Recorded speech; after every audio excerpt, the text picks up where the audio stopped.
It's easier said than done. I tried to take over the Eco-Agric podcast. Not easy at all. Please check it out next Monday. Eco-Agric, thank you so much for this experience. It's one of its kind. Thank you so much for all the donations you made, for everything, the tour and the guidance. Thank you so much for sharing with us mushroom information and much love. Don't miss, it's going to be fun! Woo! Josephine here taking up the Eco-Agric podcast! Please check her out! So much fun! Don't miss! Today is Friday. I really don't know how your week was. My week has been fantastic.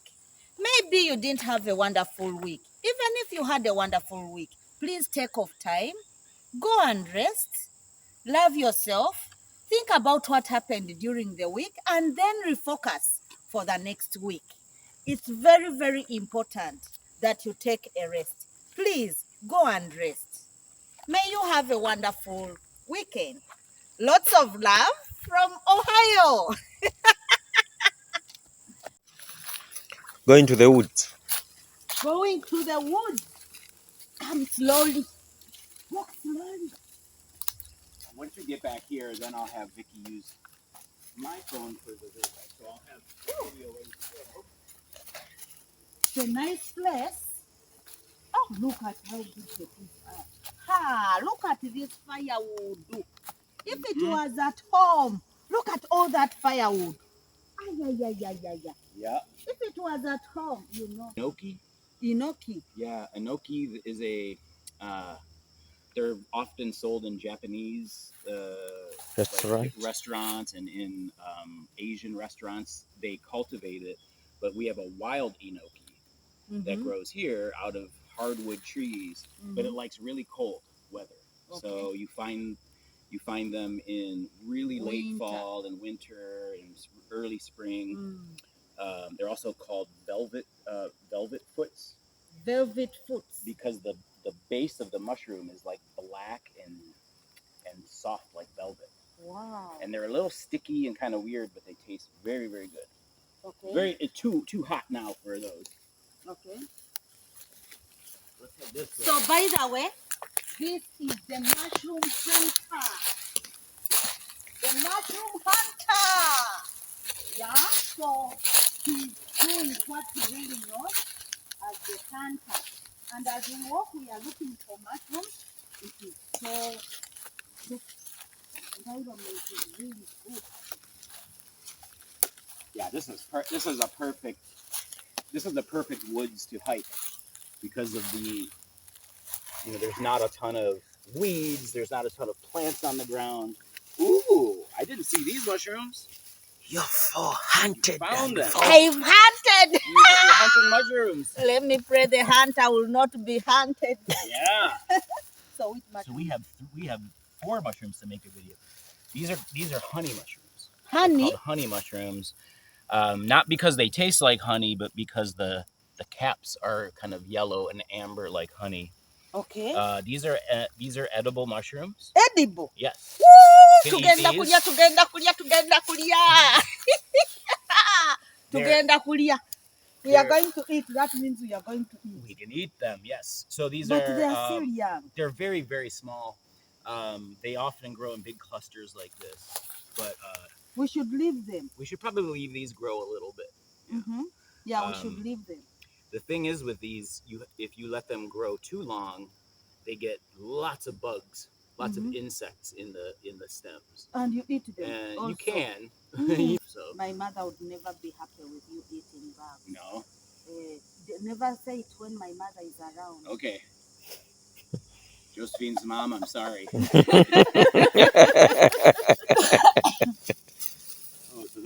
we are sparing these ones. We're sparing those.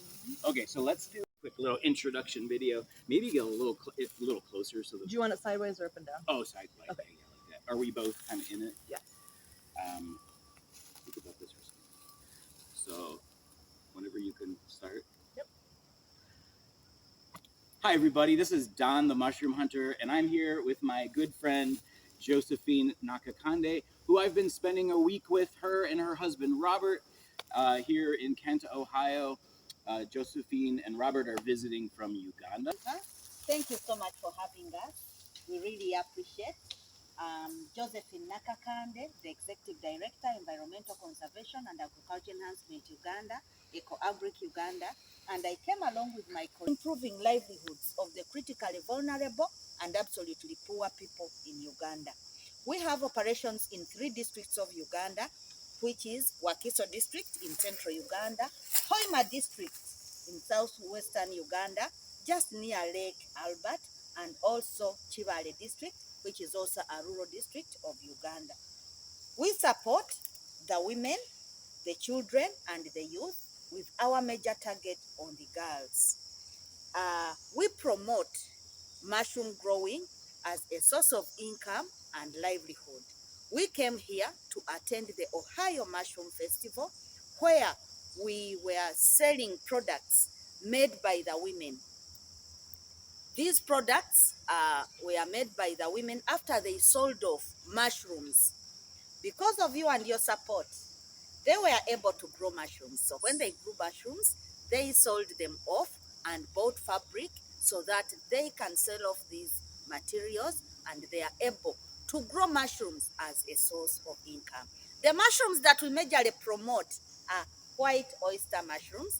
We are still struggling with the lion's mane. I would like to appreciate Dan for all the support and the love. I can never forget one person, Vint, for getting us here. Yeah. So that is Eco-Agric Uganda. Great.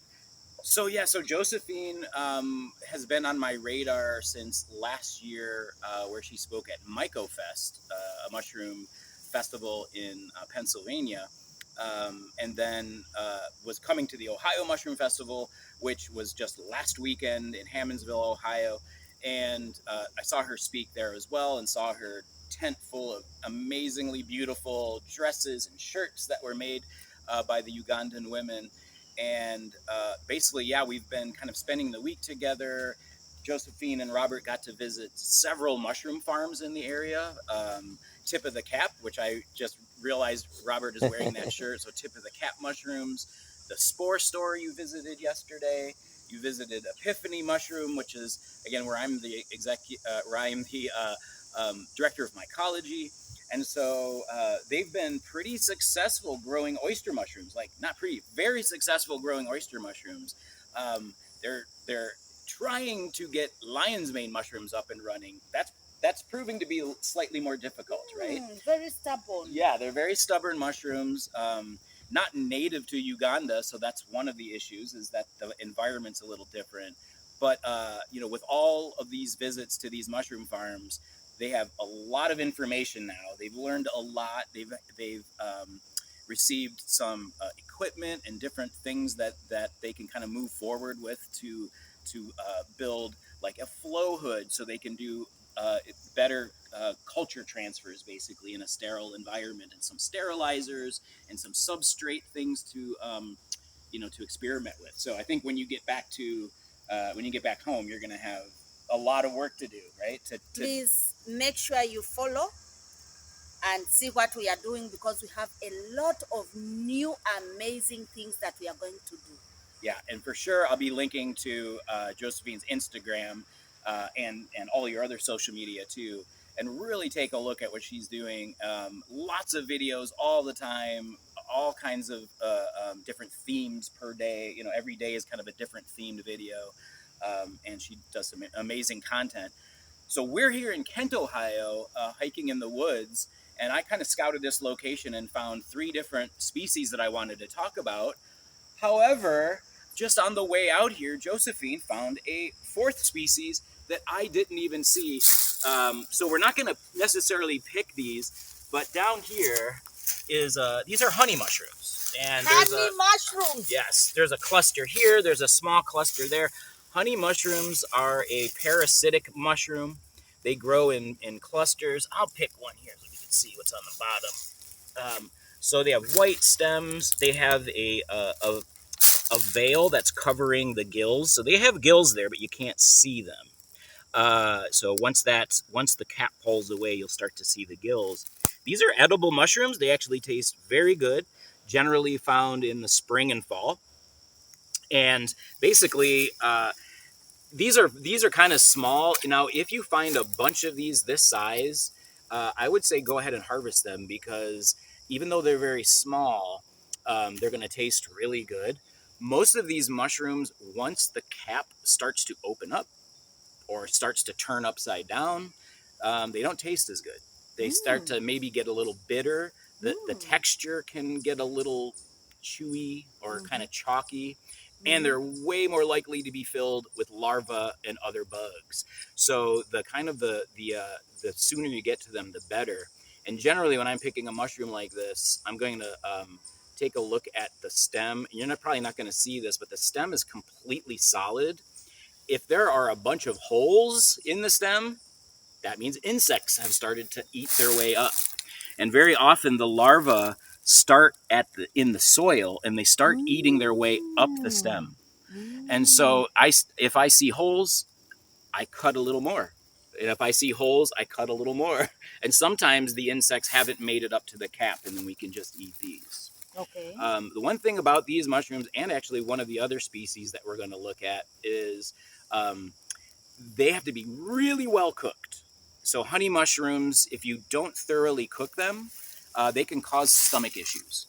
They're not necessarily toxic, but some people have a hard time digesting them. But a really good mushroom, something that you find very often in the fall and sometimes in the spring, and often grow in giant clusters. The sad part about certain species of honey mushrooms is that they are a parasitic mushroom, and so if they are growing near a living tree, they could very well be slowly killing that tree. So they might parasitize the tree, they might kill the tree, and then they'll continue to decompose. So there's the little cluster that's in front of us here is at the base of a dead tree, completely dead, no leaves. Looks like a black cherry tree, and so they're kind of there. Either killed, they might have killed that tree, or they're definitely decomposing it now. I was telling Josephine, I like to not see these in the woods, because if you do see them, that could mean that the trees might be unhealthy. But we have plenty of healthy trees here too. So in case you found them, please comment down where you found them, and you can also share a picture with us where you found it. So comment down below on the video. And then you talked about cooking them well. Yeah, very thoroughly cooked. How do you ensure that they are thoroughly cooked? Basically, I would say you want to cook them for like 8 to 10 minutes. If you're cooking them in a pan, just really cook the heck out. Boiling, or the way just saute is good. Some people will boil them first and then saute them. You don't have to do that. You just have to. The thing about mushrooms is the more you cook them, the better they taste anyway.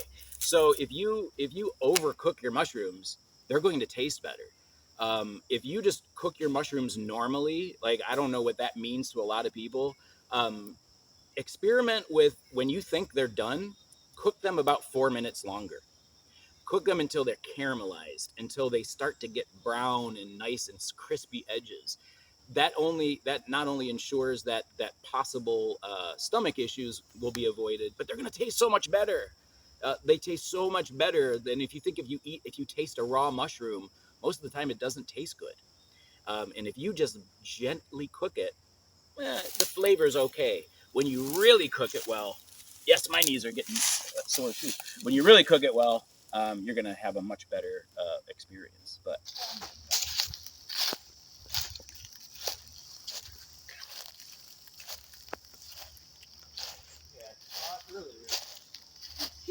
Hunting more mushrooms. Hunting for mushrooms left and right, here and there.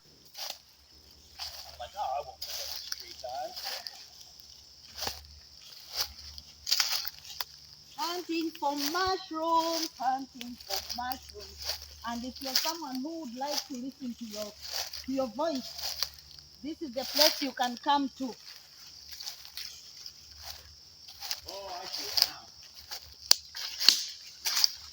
There's also a water body down there. Oh yeah, you haven't seen the lake? Oh, yeah, it has Canadian There is geese. no name. It's too small to have a name. If you see, it's very. Is there a fish? There are probably fish, but it's very shallow. This lake, so probably very tiny. So I cannot even Drown. drown. I don't think so. Oh. No, it's very shallow. But it's very dirty and mucky. Yeah, it looks much prettier in the spring before all of the algae.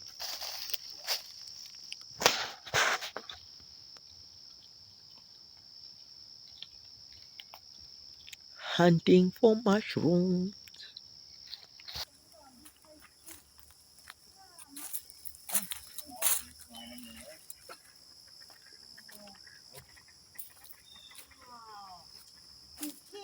Yes. So, all right. So this is a pretty. I was a little surprised to see some of these mushrooms today because we're in a drought. It hasn't rained in 2 weeks or more, and the last time it rained was not very much. And I think a lot of people get very discouraged, especially mushroom hunters, when it hasn't rained. So how the heck are we finding these mushrooms in a drought? Well, first of all, it depends on the mushroom, but this one in particular is a hen of the woods, also called maitake. Hen of the woods. Hen of the woods. So come on in and take a look at this beautiful thing. This is growing at the base of an oak tree. And hen of the woods is an interesting mushroom because it's one of several mushrooms that grow from what's called a sclerotia. And a sclerotia is a mass of mycelium that is buried deep down in the dirt. And that sclerotia is what sends them, what creates the mushroom. And so even though it's very dry on top, there's more moisture down in the dirt, and that sclerotia can absorb the moisture and produce a mushroom. And so sometimes when it's very dry, we can still find mushrooms like this because of that. Or sometimes mushrooms that are growing on stumps and logs, they can also have a lot of moisture trapped in the stumps and logs and produce the mushrooms. So again, you don't have to, even in times of drought, you can still find mushrooms. You just have to look harder. But this is called Grifola frondosa, maitake or hen of the woods. In Japanese, the dancing mushroom, which you would love because you love to dance. This is a. How does it dance? How does it dance? I think there are several stories of why it's called the dancing mushroom. One of my absolute favorite mushrooms to eat. I've eaten, I think, 120 or something, well over that, different species of mushrooms. This is so delicious and so meaty and so flavorful. It is way up there in one of my top 5 favorite mushrooms.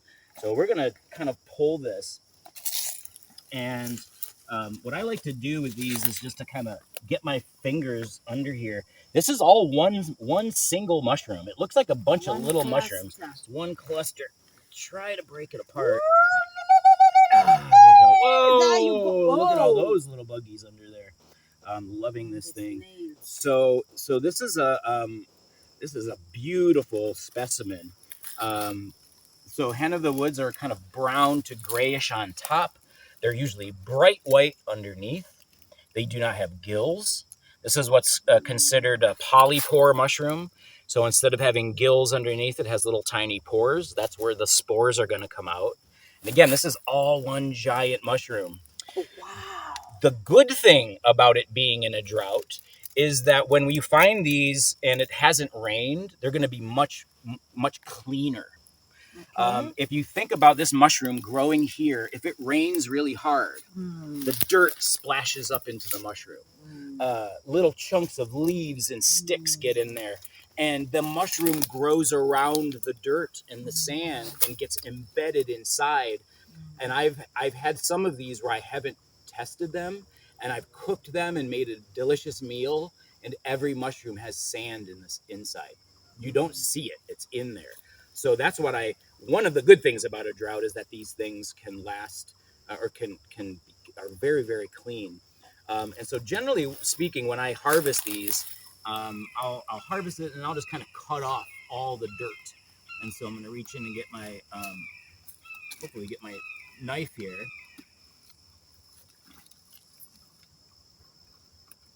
I'll edit all this out. Where's my knife? Ooh. All right.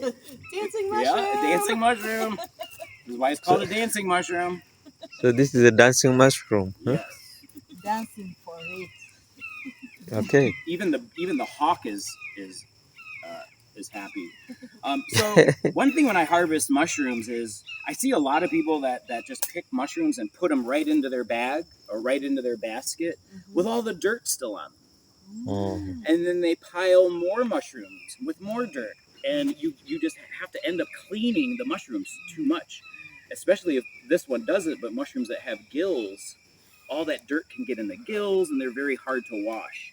So usually what I do is I just pick this. I'm gonna cut off the dirty bits, and some of the stuff around the edge that's not so good. There are definitely some bugs inside of here, little pill bugs and things. One time I found a salamander, a little salamander, a little amphibian, like a lizard inside of here. So you have to be careful.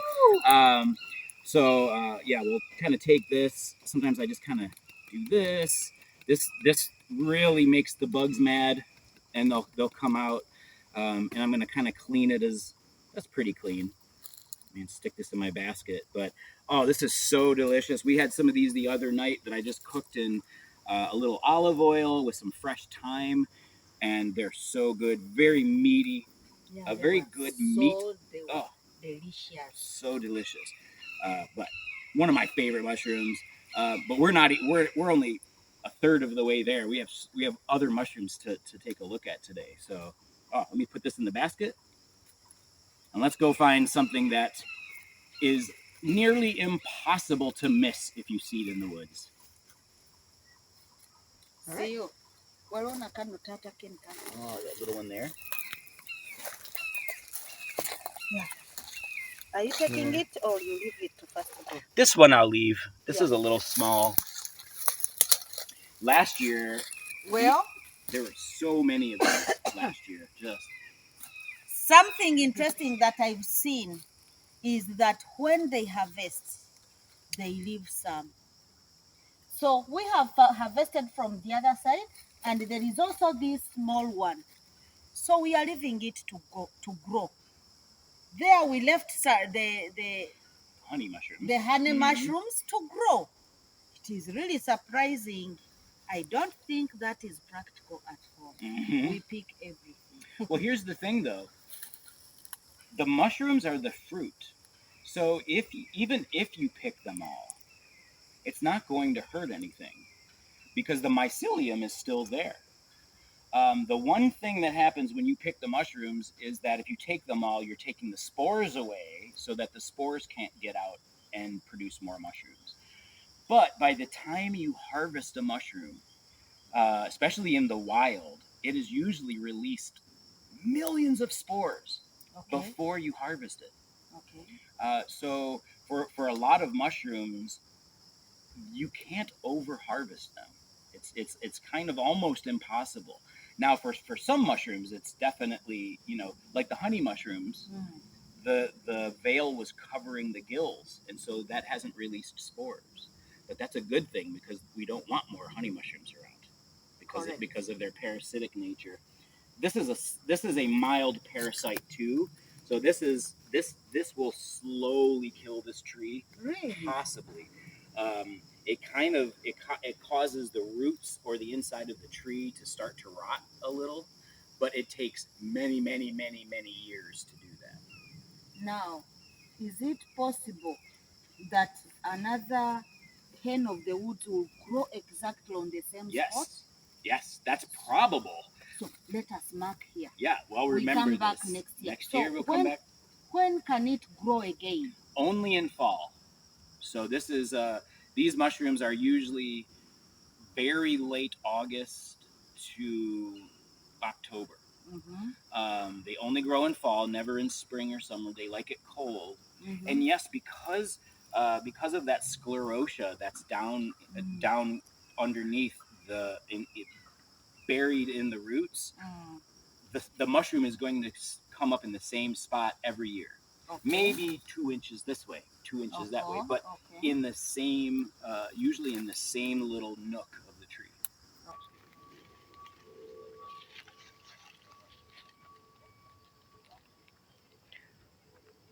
Yeah, this is a water body bordering this woodlot. This forest here. Yeah, this is where we are.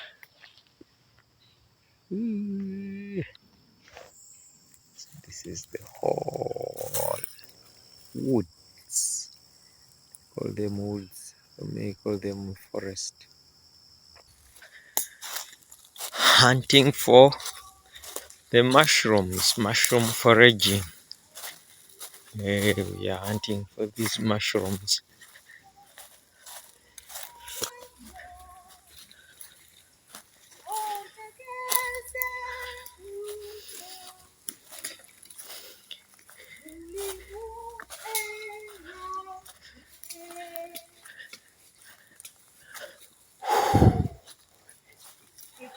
I'm screaming for it. Oh, we've discovered this one. Who found it? Actually, Vicky, could you go around the other? I think it's gonna it'll look a little prettier from the other side, and the light will be a little bit better. Yeah, so this is beautiful. This is the one that I said it's hard to miss. It's so brightly colored. So this is chicken of the woods. This is a species of Laetoporus, which is also kind of a it can grow in summer, but it prefers fall and spring. It likes it a little colder. This mushroom here is growing off an old oak stump. There are sometimes it's growing on the side, like last year. Some more was growing here. This is another polypore that's very similar to the hen of the woods. It doesn't have gills underneath. This is also a very meaty mushroom. Sometimes it's hard to take this off. I'm going to set this here. But you can see it's bright orange on top. It grows in this kind of shelf fan kind of shape.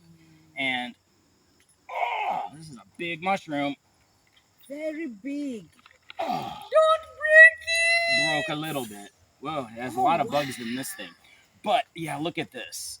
Beautiful orange on top with very often kind of these, I don't know, concentric rings, and then bright yellow underneath. There's a species of chicken of the woods that has a white underside, still edible, very delicious. This is another very meaty mushroom. You can see lots of bugs coming out of this. There's bugs flying around. There are some things inside. Insects love mushrooms just as much as humans. So very often you're going to find insects in there. Now this one, I would have loved to have found this 3 days ago because it would have been a little juicier, a little thicker. So what's going on if you feel this? Feel how hard it is on the inside. Right? That's very, very tough. But then now feel the edges. Right? Softer, a little juicier. So something like this, you're not going to want to eat the whole inside of the mushroom like you can with this the hen of the woods. The hen of the woods will be tender all the way through. This is like wood, right? Very hard. So very often when I find this, I'm going to cut the edges off and just take the juicy parts around the edge. Chicken of the woods is another mushroom that some people have some stomach issues with, especially if they harvest it too late. It's too old. Sometimes it gets kind of dry and chalky, a little crumbly, but people still try to eat it, and they don't cook it enough. This is another one where you really want to cook it a lot. But it's called chicken of the woods because it does have the the texture of chicken. It's very meaty. It's kind of yeah. It's just it has a very mild flavor, like chicken as well. It doesn't have a strong mushroom flavor. Hen of the Woods, very strong mushroom flavor. This is very, very mild. So like something like this, I would probably, take a piece like this, and I'm just gonna cut this part off. This part is very, very tough. I feel that. It's a little juicy, but it's still pretty tough on the inside compared to this nice juicy outer side. And I'm also looking, and I don't see any holes. So if I see holes going all the way out to the edge, I might not want to eat this. It has a real mushroom smell. Yeah, it does smell mushroomy and very fresh. But yeah, a delicious mushroom. I'm gonna definitely take some of this back to eat as well. Have you ever eaten this kind? Yes. Yeah. At the festival we had it. Oh, okay. The Ohio Mushroom Festival? Yes. Great. And at Mycopreneur, Mycomenta, it was harvested, but we could not eat it. Oh, okay. So this is something that people have been cultivating. People have been cultivating outdoors on logs for a little bit, but they're just figuring out how to successfully cultivate this indoors. Okay. And there are a couple of different methods. The one I've seen recently is they grow it in substrate bags inside in the bag, but they don't open the bag, and they let it grow out of the filter patch. It'll just start growing out of that filter patch and grow into very nice shelves like this. I think there might be other techniques as well, but I think it's proven to be a little tricky to cultivate this. Like lion's mane. A little bit like lion's mane, maybe even trickier than lion's mane. People have been able to dial that in at least a little bit easier than this thing. But again, hard to miss. I mean, this bright orange. I want to take that Hen of the Woods later, just because we have so much. Yeah. The other one is in our yard. Okay. Do you need to? Yeah, Chicken of. Look at this. Chicken of the woods, which is this one, and hen of the woods in the same basket. If you've ever got it, please comment below. Chicken and hen. Of the woods. So wonderful and lovely. Found by the mushroom hunter. Well done, mushroom hunter. This one is a real hunter. Yeah, a real Okay, hunter. great. Wow, awesome. But we can use it to make. So you're from there. Just harvested the chicken of the woods and hen of the woods together with the mushroom hunter. Well done, mushroom hunter. Thank you. Honestly, you are a true mushroom hunter. I think you are too now. I think you're becoming a mushroom huntress. All right, so this is the last species that we're going to talk about today. And this is growing right on the edge of our yard here. So right kind of where the woods is starting. This mushroom is called a birch polypore, or Fomitopsis betulina. It only grows on birch trees, which are a kind of a cold weather tree. We have some birch trees, which is this tree here with the white bark. We have some birch in Ohio, but the more north you go, the more birch you find. In Michigan and in Canada, there are way more of these. This mushroom is very interesting. Take this whole thing; it's very hard. And it is another polypore, just like hen of the woods and chicken of the woods. There are no gills. Look at all the little bugs there. They're loving that. But basically, this mushroom is not. I wouldn't just eat this. When I tried to eat this one time, it was very bitter. Like I couldn't even. I took one bite and couldn't eat it. But it is used for medicine. So this mushroom has been used for a long time. Even I don't know if you've heard of Otzi the Iceman. This was a really old human that was frozen, and they thawed him out. He had this mushroom with him, and they speculate that it was used by early humans and lots of indigenous cultures throughout time for wounds, because it stops bleeding and helps to heal. For used internally in teas and tinctures for boosting your immune system, and for other things as well. And now they've been studying this mushroom, and they've confirmed that it does that. That it has anti-cancer properties. It has immune boosting properties and many other things. So again, a very interesting mushroom. There's another small one growing here, but this was from we have birch trees in our yard, and these just fell off the tree during a storm. We moved them over here, and these mushrooms started growing this year.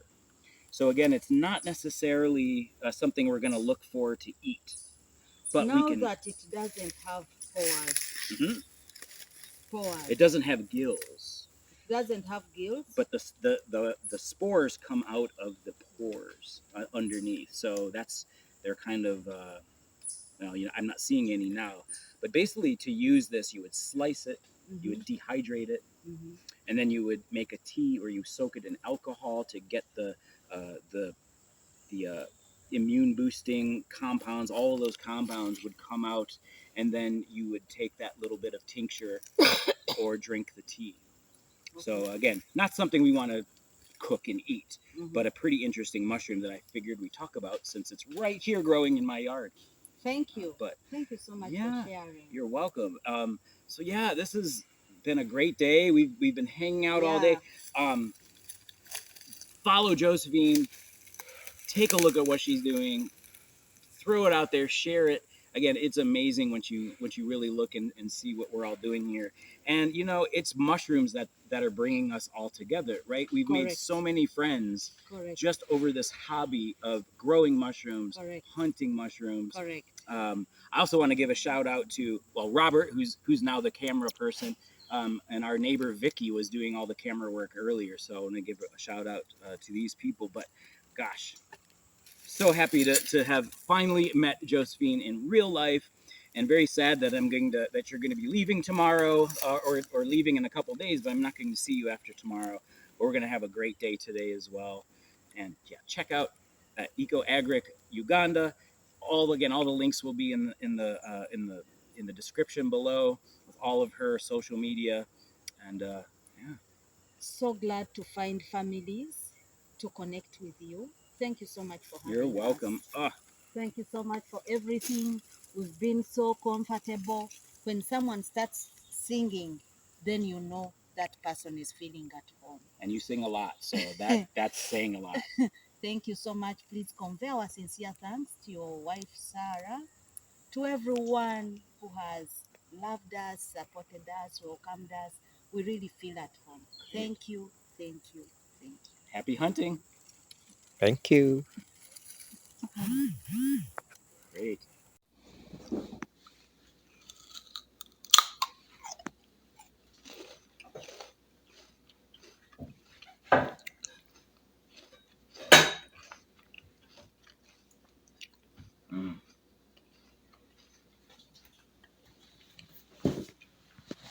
This one. Lots of bugs in this one.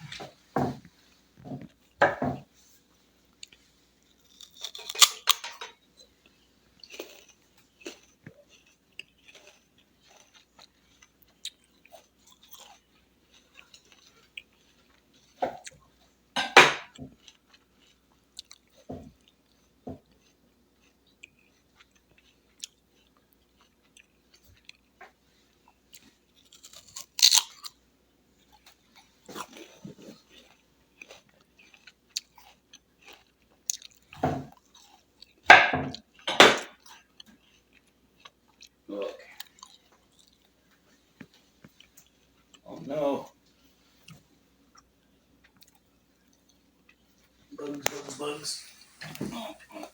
Muchabakalo mucebemanyi muce wa kitange mu bwakabaka bwe.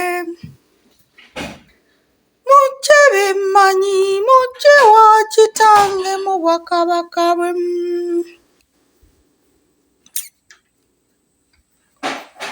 It's easier said than done. I tried to take over the Eco-Agric podcast. Not easy at all. Please check it out next Monday.